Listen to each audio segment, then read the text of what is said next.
Je suis rentré de déploiement 19 jours plus tôt et je suis entré dans mon appartement à 23h43 un mardi soir, un sac de sport sur une épaule, la poussière du désert encore dans les coutures de mes bottes, et l'espoir stupide de pouvoir enfin surprendre quelqu'un au lieu d'être celui qui est surpris. Le salon était sombre, la lumière de la cuisine était allumée, et la porte de ma chambre était ouverte. C'est la première chose qui m'a fait m'arrêter. Je m'appelle Ethan Ward, 29 ans, médecin militaire de combat, et j'avais passé les 8 derniers mois à dormir assez légèrement pour me réveiller si quelqu'un respirait trop fort. Alors quand j'ai entendu du mouvement dans ma chambre, tout mon corps s'est tu avant même que mon cerveau ne comprenne. Puis j'ai entendu sa voix. Non, non, non, chuchota Tessa. Ça fait vraiment bizarre.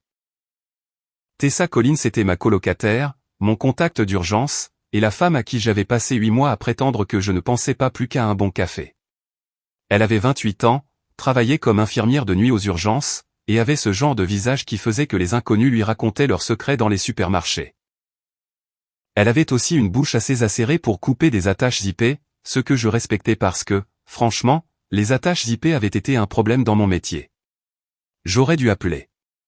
Un homme mature aurait dit, « Eh, c'est moi ». Au lieu de ça, j'ai longé le couloir comme un raton laveur suspect avec une formation militaire. Ma chambre ne ressemblait en rien à ce que j'avais laissé. Le lit était fait avec des draps bleu marine propres. Une petite lampe brillait sur ma table de nuit.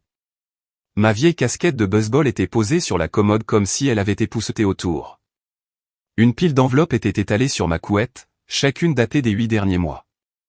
Et Tessa se tenait au milieu de tout ça, vêtue de mon sweat gris de l'armée, les cheveux en un chignon désordonné, une chaussette glissant à moitié de son talon. Elle avait une main sur la bouche. Dans l'autre main, elle tenait une lettre pliée. J'ai dit. Dis-moi que tu ne vends pas mon identité. Elle s'est retournée si vite qu'elle s'est cognée la hanche contre ma commode. La lettre lui a glissé des doigts. Ses yeux se sont écarquillés.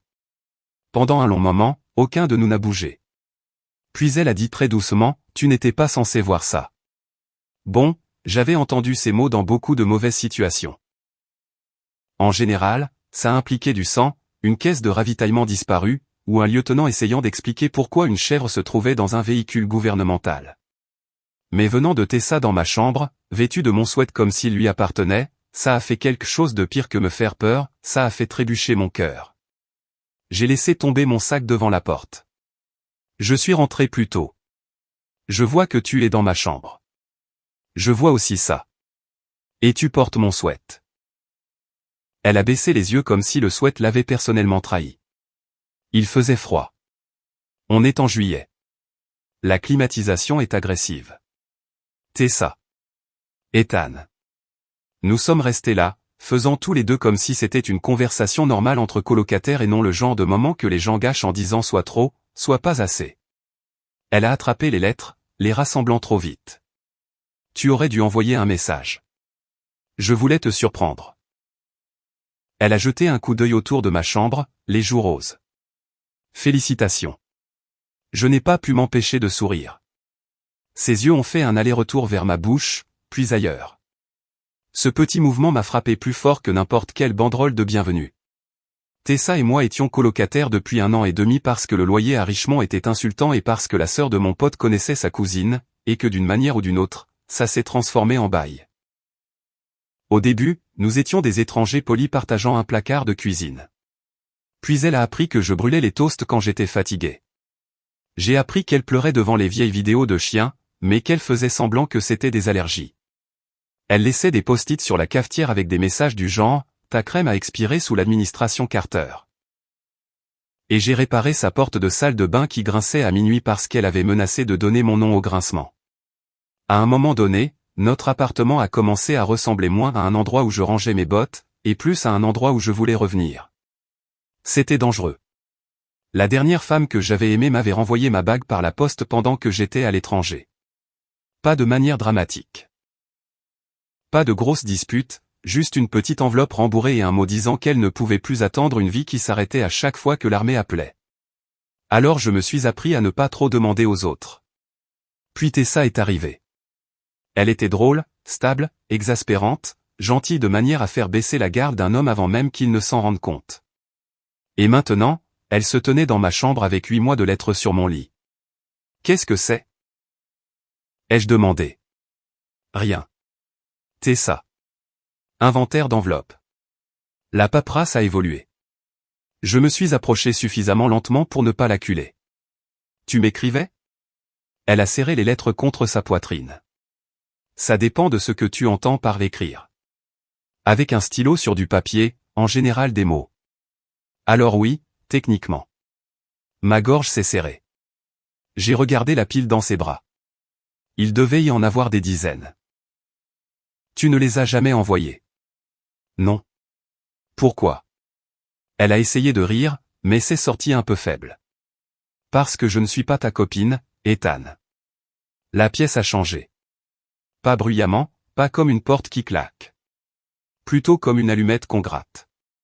Je l'ai regardé dans mon sweat, les yeux fatigués et le menton brave, et tout ce que j'avais refoulé pendant 8 mois s'est levé en moi. Non, ai-je dit. Tu n'es pas ma copine. Ses épaules se sont un peu affaissées, comme si elle s'attendait à cette réponse et qu'elle se détestait d'y tenir. J'ai fait un pas de plus. Mais j'ai pensé à toi tous les jours. Elle s'est figée. Les mots nous ont surpris tous les deux. Je ne les avais pas planifiés. J'étais bon pour les plans. Je planifiais les itinéraires, les trousses médicales, les délais d'évacuation. Je n'avais pas prévu de rentrer tôt et d'avouer quelque chose dans ma chambre pendant que ma colocataire tenait des lettres secrètes comme des preuves. Les doigts de Tessa se sont resserrés sur les enveloppes. Ne dis pas ça parce que tu viens de rentrer et que tout semble intense. C'était intense en avril. Sa bouche s'est entr'ouverte. J'ai avalé. Et en mai. Et en juin. Juillet était plutôt mal aussi. Ses yeux brillaient, mais elle a réussi à hausser un sourcil. Août n'était pas spécial. J'essayais de faire le cool en août. Un petit rire lui a échappé. Cela m'a presque brisé. Puis elle a détourné le regard vers le lit, vers les enveloppes, vers la vérité qu'elle cachait dans ma chambre. J'allais les rangers avant ton retour, a-t-elle dit. Puis préparer un dîner très décontracté. Quelque chose qui dirait le bienvenu à la maison, personne platonique. Je n'ai absolument pas manqué de manière inquiétante. C'était quoi, le dîner? Des lasagnes. Ce n'est pas décontracté. C'était du surgelé. Tout de même intime. Elle m'a lancé un regard. Tu trouves que les pâtes sont intimes? Je mange du thon en sachet et des crackers depuis des mois. À ce stade, un glucide chaud ressemble à un engagement. Ça lui a arraché un vrai sourire. Rapide, à contre-cœur, magnifique. J'ai voulu traverser l'espace qui nous séparait. J'ai voulu toucher son poignet et voir si elle se penchait ou reculait. J'ai voulu lui demander pourquoi elle avait fait briller ma chambre comme si elle attendait un fantôme et qu'elle avait eu un homme à la place. Mais elle avait l'air effrayée. Pas de moi, de ce qui allait arriver. Alors je suis resté où j'étais. Je peux en lire une, ai-je demandé. Son visage a instantanément changé. Non. D'accord. Cette réponse a semblé la surprendre. D'accord? Elles sont à toi. Elles parlent de moi. Toujours à toi. Ses yeux se sont adoucis d'une manière que je n'avais vue que 2 fois. Une fois quand je suis parti en déploiement. Une fois quand j'ai appelé en visio après une semaine difficile, et qu'elle a fait semblant de ne pas remarquer que mes mains tremblaient autour d'un gobelet de café. Elle a posé la pile soigneusement sur le lit. Tu fais toujours ça. Faire quoi? Rendre difficile la distance. L'air entre nous s'est fait silencieux. Puis une lettre a glissé du bord du lit et est tombée face visible à mes pieds. Nous avons tous les deux baissé les yeux. L'enveloppe était bleu pâle. Mon nom était écrit sur le devant de l'écriture nette et penchée de Tessa. Mais en dessous, en plus petit caractère, une ligne qui m'a coupé le souffle. Ouvre ceci si Ethan rentre et qu'il me regarde encore comme si j'étais juste sa colocataire. Pendant une seconde, j'ai oublié comment respirer. Tessa a fait un petit bruit, mi-panique, mi-résignation, et s'est penchée pour attraper l'enveloppe. Je suis arrivé le premier. Pas parce que j'essayais de la lui prendre. Surtout par réflexe. Le même réflexe qui me faisait attraper des tasses qui tombaient, des scalpels échappés, des mauvaises idées. Mes doigts se sont refermés sur le papier bleu. Les siens se sont refermés sur mon poignet. Tout s'est arrêté de nouveau. Sa main était chaude, plus petite que la mienne. Son pouce s'est posé exactement sur le point de pulsation qui me trahissait actuellement comme s'il avait été payé. Ne fais pas ça, a-t-elle chuchoté. J'ai levé les yeux. Elle était assez proche maintenant pour que je voie les ombres légères sous ses yeux, le petit pli entre ses sourcils, la mèche de cheveux collée à sa joue.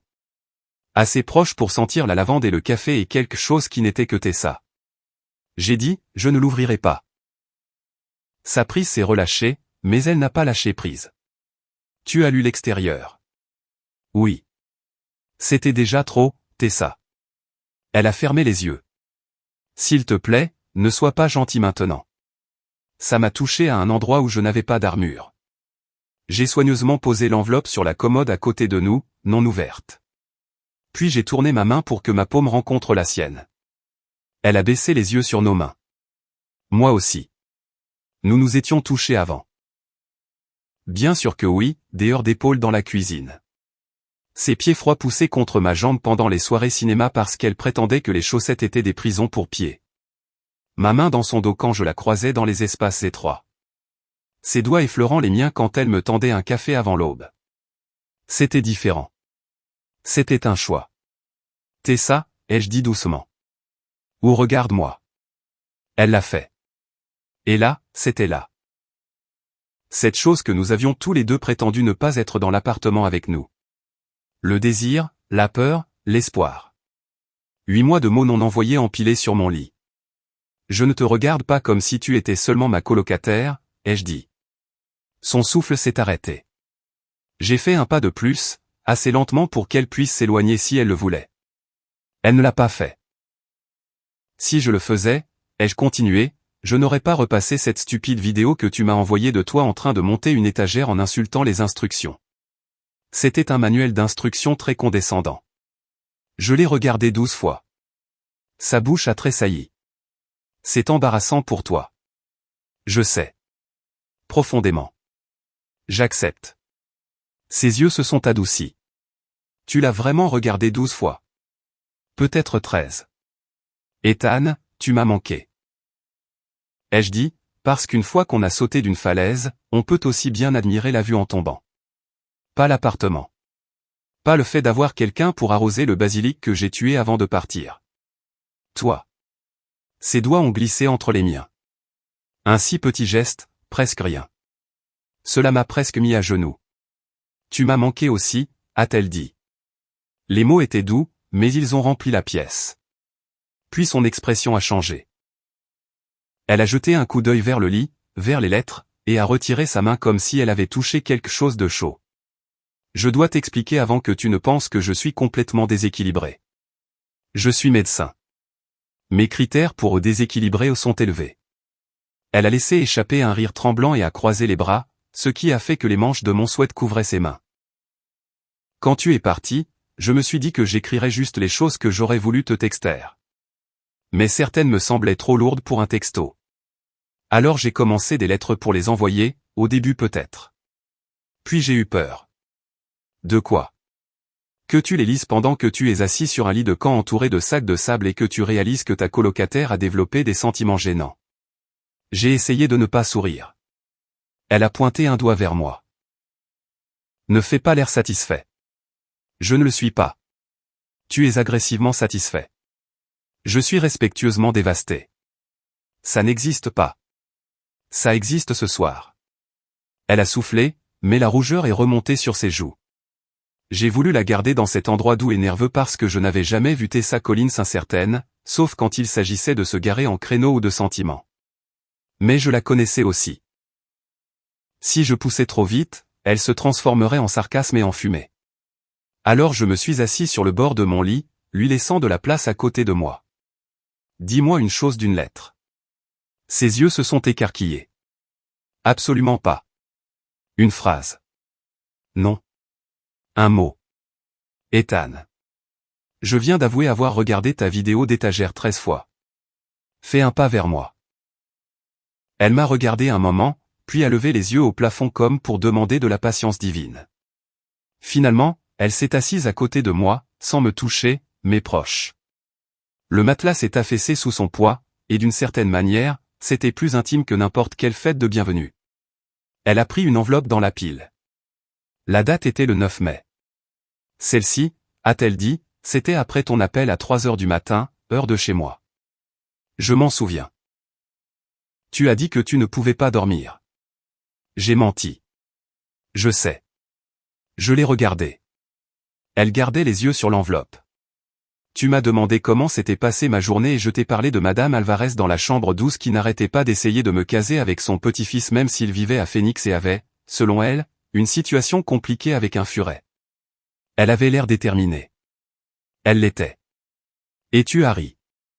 La voix de Tessa s'est adoucie. Tu avais l'air épuisé, mais tu as ri. Alors après avoir raccroché, j'ai écrit que j'aurais aimé pouvoir passer à travers le téléphone et m'asseoir à côté de toi jusqu'à ce que tu t'endormes. Ma poitrine s'est serrée. Elle avait l'air gênée la seconde après l'avoir dit, comme si elle voulait rattraper les mots dans l'air. Je ne l'ai pas envoyé.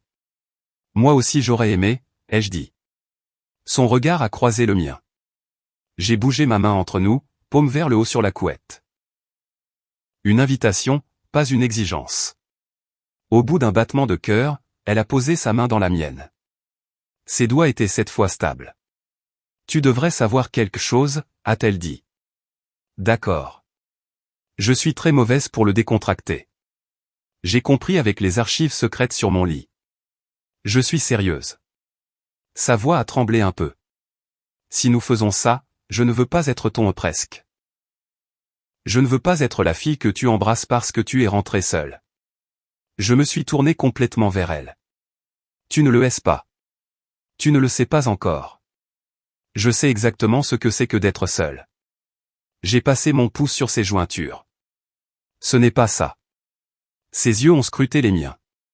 Puis elle a chuchoté, qu'est-ce que c'est? J'aurais dû avoir une réponse parfaite. Quelque chose de doux, quelque chose de digne de la façon dont elle me regardait. Mais tout ce que j'avais, c'était la vérité.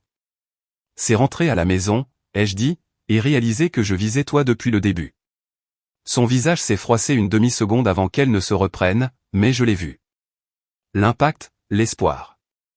Elle s'est rapprochée. Je me suis figé. Je peux, a-t-elle demandé. Mon cœur a fait un bond. Oui. Tessa m'a embrassé en premier, doucement, prudemment, comme si elle testait si le monde allait s'ouvrir. Ce ne fut pas le cas. J'ai levé la main vers sa joue, et elle a fait le plus petit bruit contre ma bouche. C'est là que la prudence s'est arrêtée. Elle m'a embrassé à nouveau, plus profondément cette fois, ses doigts s'enroulant dans le devant de mon t-shirt comme si elle s'assurait que j'étais réel. Je me suis tourné vers elle, l'attirant plus près, et la manche de mon propre sweat a frôlé ma mâchoire quand elle a passé un bras autour de mon cou. J'avais imaginé ça dans mes moments de faiblesse, dans les tempêtes de poussière, à l'arrière des ambulances, pendant les longues nuits où son nom restait derrière mes dents. Je n'avais pas imaginé qu'elle aurait le goût du thé à la menthe. Je n'avais pas imaginé à quel point je tremblerais quand elle embrasserait le coin de ma bouche et chuchoterait, tu es à la maison. Pour ce soir, pour de bon, ai-je dit. Demain, je trouverai le reste. Elle a posé son front contre le mien. Ça semble terriblement raisonnable. Je progresse. N'en fais pas trop. J'ai ri et elle a souri contre moi. Pendant quelques minutes, il n'y a eu ni déploiement, ni peur, ni lettre non envoyée, juste les genoux de Tessa touchant les miens, sa main chaude à ma nuque, nos respirations irrégulières dans la lumière de la lampe. Puis son téléphone a vibré sur la commode. Une fois, deux fois. Elle l'a ignoré. J'ai embrassé sa tempe. Tu peux regarder. Je ne veux pas. C'est peut-être la chose la plus romantique que quelqu'un m'ait jamais dite. Elle a géni et a attrapé le téléphone. Si c'est l'hôpital, je te tiens responsable. Mais quand elle a regardé l'écran, son sourire s'est effacé. Je l'ai senti avant de le voir. Qu'est-ce que c'est, ai-je demandé. Elle a légèrement tourné le téléphone par réflexe, puis s'est rattrapée. Un texto brillait sur l'écran, d'un numéro inconnu. Tu aurais dû lui dire avant qu'il ne rentre. Tessa s'est figée. Ma formation s'est réveillée, nette et froide, mais sa main a trouvé la mienne avant que je puisse me lever. Elle s'est accrochée, ne se cachant pas derrière moi. Me choisissant. Ethan, a-t-elle dit, la voix mince mais certaine. Il y a une lettre que tu dois vraiment lire. La lettre qu'elle m'a tendue n'était pas bleue. Elle était blanche, ordinaire, froissée au coin comme si elle l'avait portée sur elle et changé d'avis des centaines de fois. Sur le devant, elle n'avait écrit qu'un mot. Ethan. Pas de date, pas de blague, pas de petit dessin dans le coin comme certaines autres. Tessa s'est assise à côté de moi sur le lit, assez près pour que nos épaules se touchent. Son téléphone reposait face cachée entre nous comme un serpent endormi. Avant que tu ne la lises, a-t-elle dit, j'ai besoin que tu saches que je n'essayais pas de te piéger. Je l'ai regardé. Me piéger émotionnellement? Tessa, tu viens de m'embrasser dans ma chambre en portant mon sweat. Si c'est un piège, le choix de l'appât était excellent. Sa bouche a tressailli, mais la peur est restée dans ses yeux. Cela m'a assombri. J'ai glissé mes doigts entre les siens. D'accord, dis-moi comment faire. Elle a serré ma main une fois. Lis. Alors j'ai ouvert la lettre. Son écriture était plus nette en haut et plus désordonnée en bas. Comme si les mots avaient commencé sagement puis lui avaient échappé. Ethan. Si j'ai le courage de te donner ceci, cela signifie que tu es rentré et que j'ai échoué à faire semblant. Il y a quelque chose que j'aurais dû te dire avant ton déploiement, mais tu avais déjà assez de poids sur les épaules, et je me suis dit que ça n'avait pas d'importance. Puis ça a compté chaque jour. Après ta fête d'adieu, quand tout le monde est parti et que tu t'es endormi sur le canapé, Mara m'a dit qu'elle pensait que j'étais amoureuse de toi. Je lui ai dit qu'elle était ridicule. Elle a dit, peut-être, mais il te regarde comme s'il mémorisait une carte. J'ai arrêté de lire. Mara, ai-je demandé. Le visage de Tessa s'est tendu. Ma sœur. Je connaissais Mara, de 2 ans son aînée, habitait de l'autre côté de la ville, vendait des maisons, donnait des conseils de vie non sollicités avec la confiance d'un avertissement météo. C'est elle qui a envoyé ce texto, ai-je demandé. Je ne sais pas. Peut-être. Peut-être que le médecin en moi voulait des faits. L'homme en moi voulait savoir pourquoi sa sœur envoyait des petits messages mystérieux à minuit. Mais le pouce de Tessa a bougé sur mes jointures. Un petit mouvement nerveux.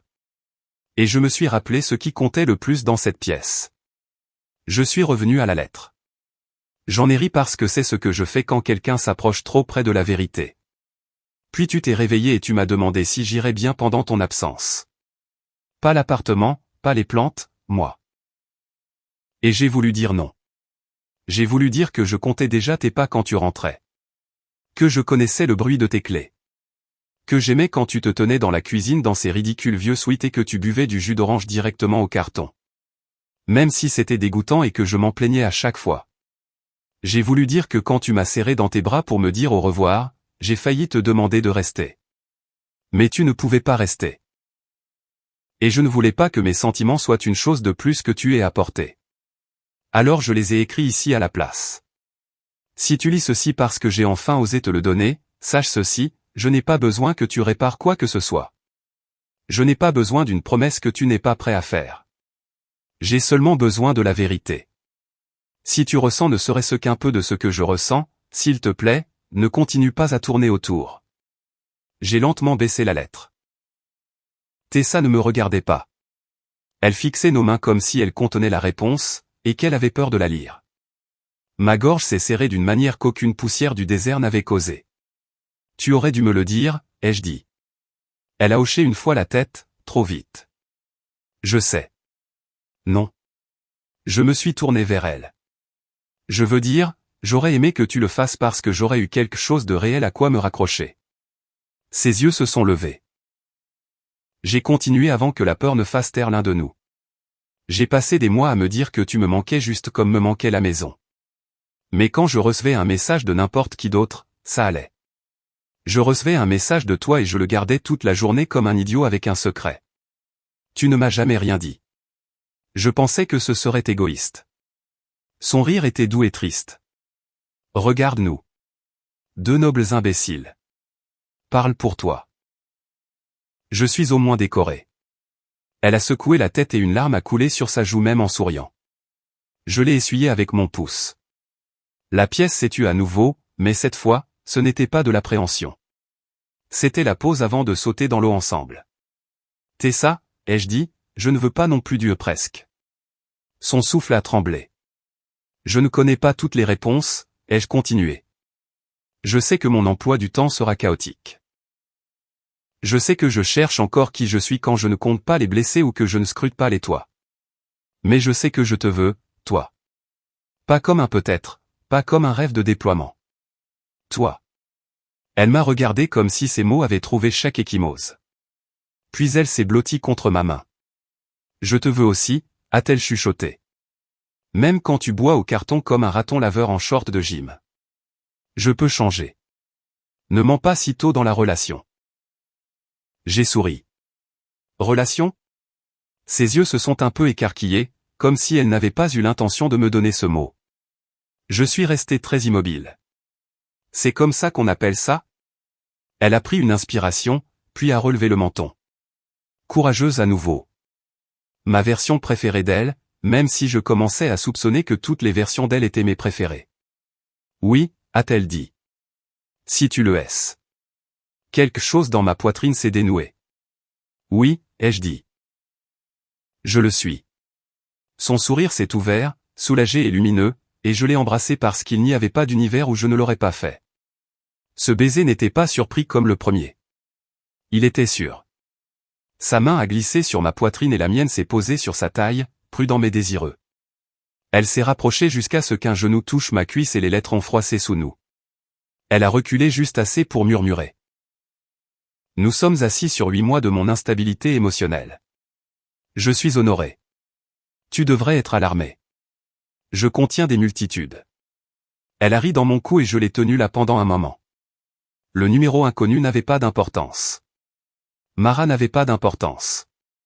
Rien n'avait d'importance sauf Tessa blottie contre moi, ses doigts traçant la couture de ma manche comme si elle apprenait que j'étais vraiment à la maison. Finalement, elle a soupiré. Je devrais appeler ma sœur. J'ai embrassé ses cheveux. Tu veux que je reste ? Oui. Pas d'hésitation. Puis plus doucement, mais pas parce que j'ai peur. Parce que je ne veux pas encore lâcher ta main. Je lui ai donné ma main. Alors ne le fais pas. Elle a pris son téléphone et a appelé Mara. Ça a sonné 5 fois. Messagerie. Tessa a froncé les sourcils et a réessayé. Messagerie. Elle me répond toujours, a-t-elle dit. Peut-être qu'elle dort. Elle a envoyé un texto d'horreur et puis elle s'est endormie. Peut-être qu'elle est dramatique et engagée. Ça m'a valu un coup de coude assez doux pour être considéré comme de l'affection. Puis le téléphone de Tessa a vibré à nouveau. Cette fois, c'était une photo. L'image s'est chargée lentement. Elle montrait notre immeuble vu de l'autre côté de la rue. La fenêtre de ma chambre était allumée. Sous la photo, un autre message. Dis à Ethan de regarder dans le tiroir du bas. Les doigts de Tessa sont devenus froids dans les miens. J'ai regardé la commode. Tiroir du bas ? Mon tiroir du bas ? Celui où je rangeais de vieux cahiers, des médailles, des chaussettes et des trucs que je n'avais pas touchés depuis avant le déploiement. Je me suis levé, mais Tessa s'est levée avec moi, toujours accrochée à ma main. Attends, a-t-elle dit. Je me suis retourné vers elle. Elle s'est avancée devant moi, s'est dressée sur la pointe des pieds et m'a embrassé une fois. Ferme, délibérée, une revendication, pas une distraction. Quand elle s'est abaissée, ses yeux étaient effrayés, mais clairs. Quoi que ce soit, a-t-elle dit, nous ne le laissons pas voler ce que nous venons de nous dire. J'ai pris son visage dans mes mains. Aucune chance. Promis ? Promis. Alors seulement, elle a hoché la tête vers la commode. Ensemble, main dans la main, nous avons ouvert le tiroir du bas. À l'intérieur du tiroir du bas se trouvait une boîte à chaussures que je ne reconnaissais pas. Pas la mienne. Couvercle blanc, ruban rouge, un post-it sur le dessus, et l'écriture de Tessa. Pour quand il rentrera. Tessa a fait un bruit étranglé. Je l'ai regardé. S'il te plaît, dis-moi que ce n'est pas une bombe. C'est pire. Pire qu'une bombe ? C'est sentimental. J'ai fixé la boîte, puis elle. Tu as caché des marchandises sentimentales dans mon tiroir à chaussettes. J'allais les déplacer avant ton retour.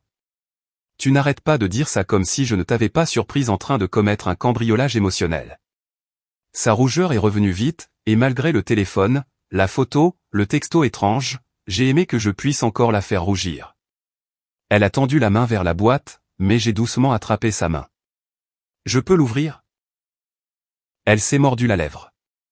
Oui, mais si tu ris, je quitte le pays. Tu me manqueras terriblement au Canada. Je pensais au Portugal. Ambitieux. Sa bouche s'est courbée, nerveuse et douce. J'ai soulevé le couvercle. À l'intérieur, une collection de petites choses, pas chères, pas dramatiques. Un sachet de mon café instantané préféré.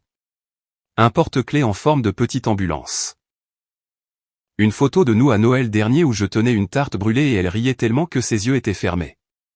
Une liste pliée intitulée « Les choses qu'Ethan doit manger quand il arrêtera de prétendre que les rations de campagne sont bonnes ».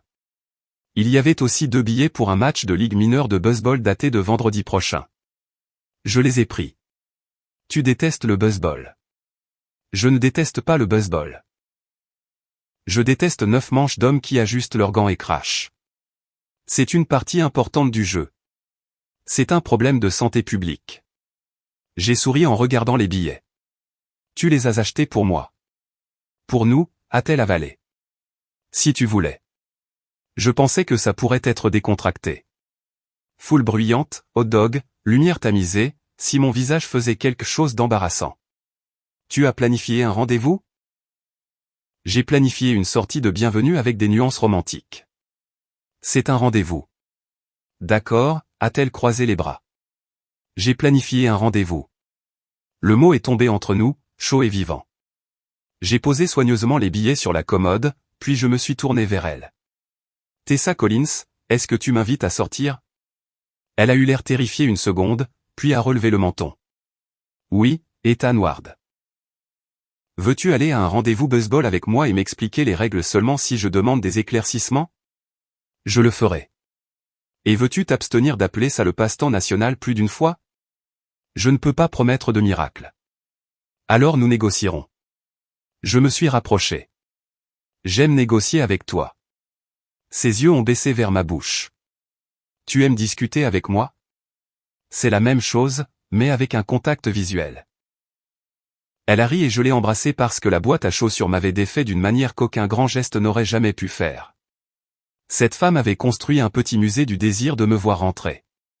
Elle m'avait fait de la place dans sa vie avant même de savoir si je le demanderais. Quand nos lèvres se sont rencontrées, elle s'est immédiatement adoucie, ses mains glissant autour de ma taille sous ma veste.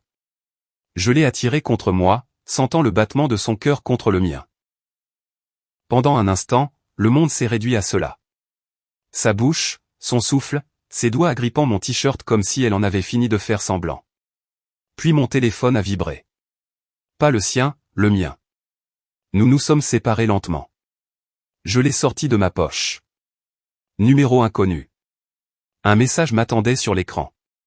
Demande-lui pourquoi elle n'a jamais envoyé la lettre sur Mara. Tessa l'a vue et est devenue pâle.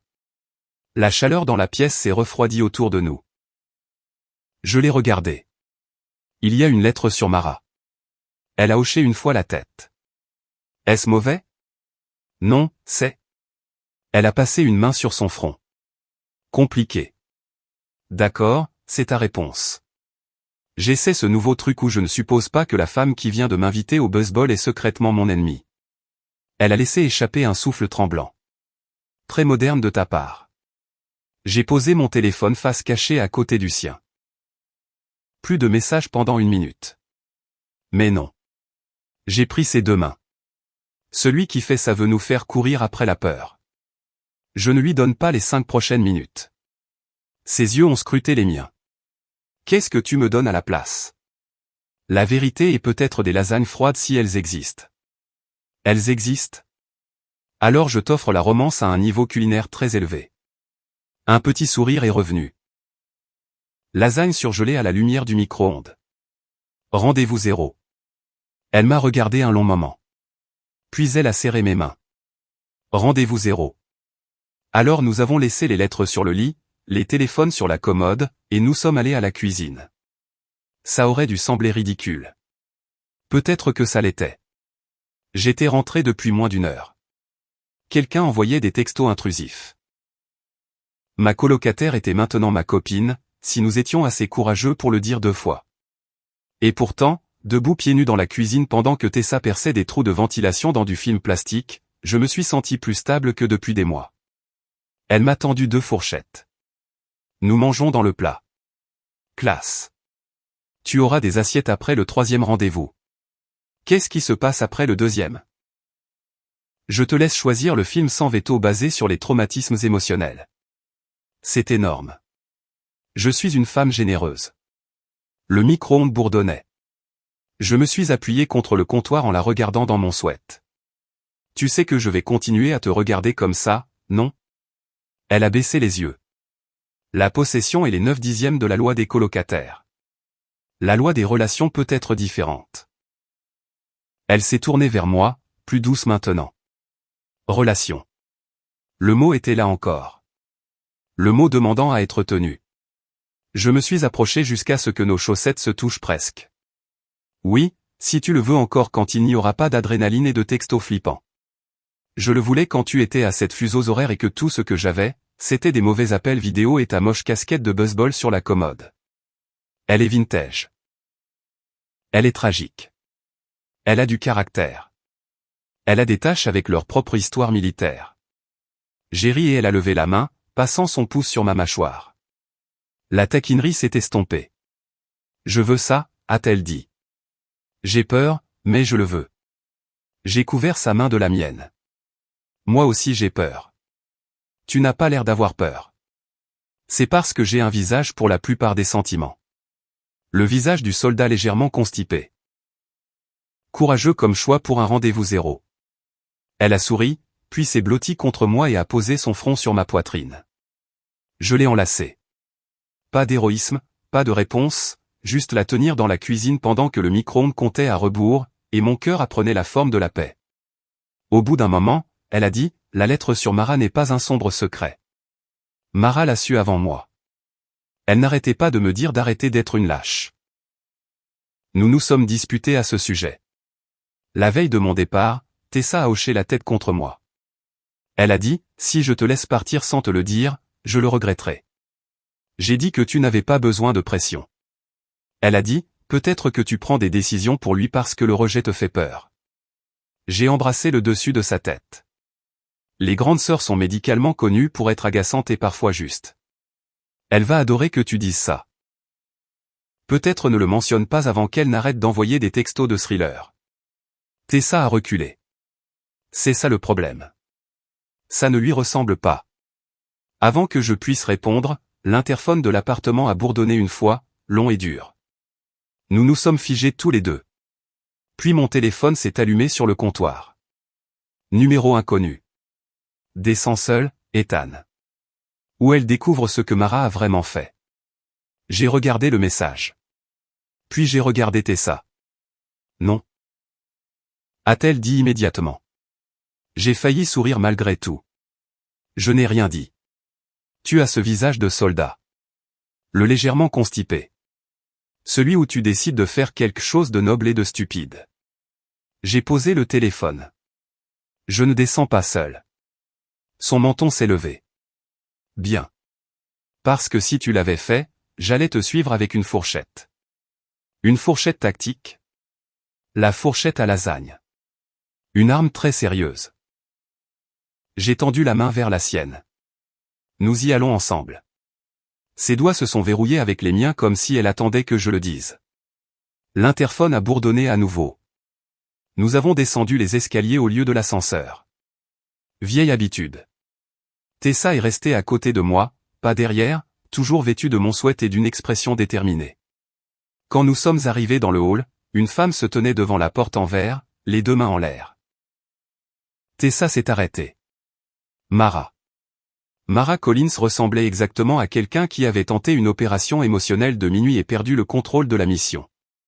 Ses cheveux sombres étaient en une queue de cheval de travers. Son manteau était boutonné de travers. Et elle tenait une enveloppe en craft contre sa poitrine. Tessa a ouvert la porte d'un coup sec. « Tu es folle ?» Mara a grimacé. « Ça dépend de ce que tu sais. » Des textos flippants, des photos de notre immeuble, des menaces à la 3e personne. Mara, qu'est-ce qui ne va pas chez toi? J'ai paniqué.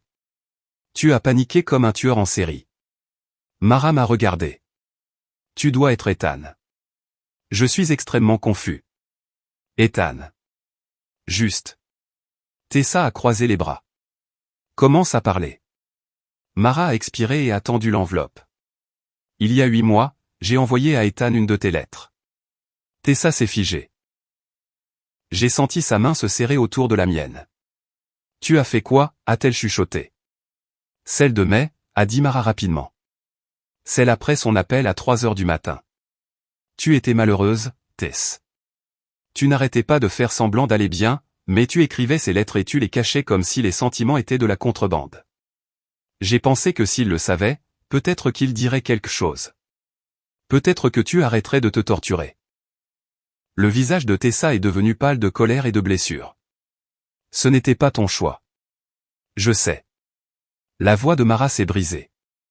Je le sais maintenant. Elle a été retournée il y a 2 semaines parce que l'adresse de l'unité avait changé. J'allais te le dire, mais Ethan est rentré tôt et je suis venu en voiture et j'ai vu la lumière de sa chambre allumée et j'ai pensé. Tu as pensé qu'un thriller psychologique était la solution? J'ai pensé que si j'envoyais des textos, vous seriez enfin honnête avant que j'avoue. Je l'ai regardé. Pourquoi un numéro inconnu? Mon téléphone était mort. J'ai utilisé une application de texto sur ma tablette. Tessa s'est couvert le visage de sa main libre. Je n'arrive pas à croire que nous partagions de l'ADN. Mara avait l'air misérable. Je suis désolé. Pendant un moment, personne n'a parlé. Le hall sentait la pluie et le vieux tapis. Quelque part à l'étage, nos lasagnes au micro-ondes se transformaient probablement en ciment fondu. Ma main était toujours enlacée à celle de Tessa, et je sentais le tremblement qu'elle essayait de cacher. Je me suis tourné vers elle. Et elle a levé les yeux vers moi. Cette partie t'appartient, ai-je dit doucement. Pas à moi. Tu as le droit d'être en colère. Tu as le droit de lui pardonner ou non. Personne ne décide pour toi. Ses yeux ont changé quand je l'ai dit. Une partie de la douleur s'est relâchée. Puis elle s'est rapprochée de moi, juste assez pour que nos épaules se touchent. Je suis en colère, a-t-elle dit à Mara.